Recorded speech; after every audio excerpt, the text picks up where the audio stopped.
Well, what is clear from observing the global news, but especially in Balkans and in Serbia, that so much misinformation, but coming from the core of the message, and then all the instruments that they use in this manipulation that would present Putin as some kind of a peacemaker that stands against all the facts and all that we know, not only since February 22, but even before that. It is. I like the clarity of the term Putin's war, because I think this is exactly what this is, and I'm hoping that, not hoping, I'm sure that in order to achieve peace, we first must fight this disinformation that it is some kind of a self-defense act on behalf of Russia.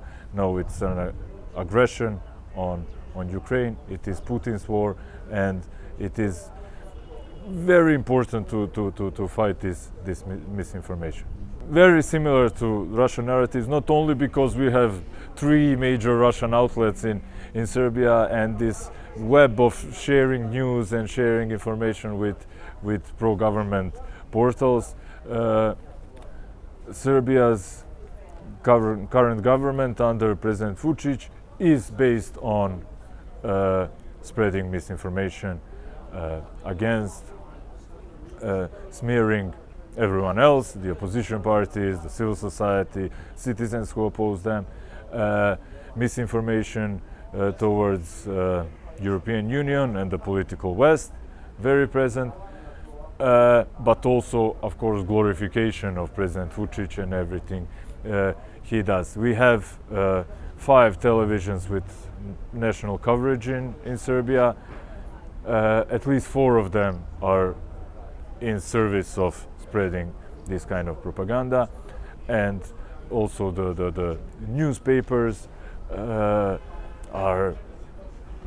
not, they're so open in this, so not ashamed, that we question ourselves sometimes, who can believe these things? But people are exposed to that, and in a way we can't blame them.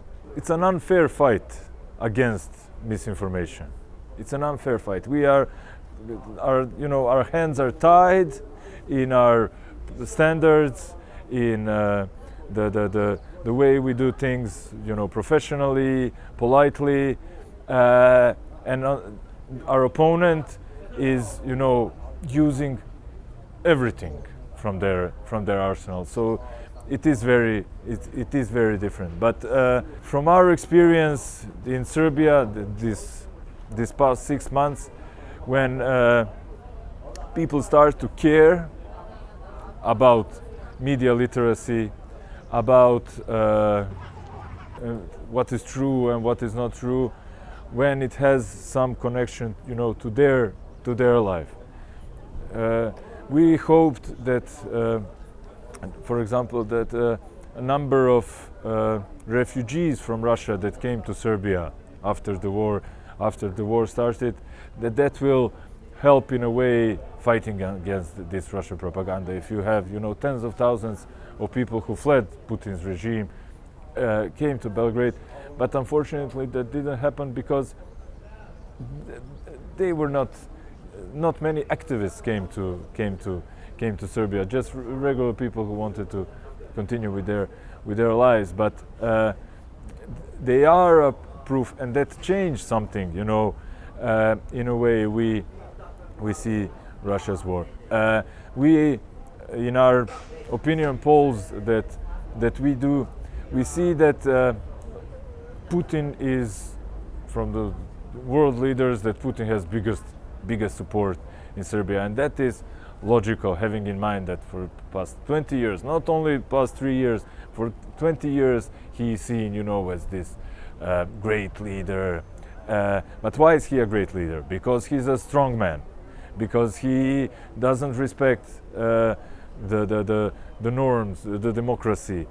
This is what people see in him, and this is why people support him. But now we see a huge protest, not only of opposition and civil society, but from the regular citizens against this kind of strong man in Serbia, in Vučić.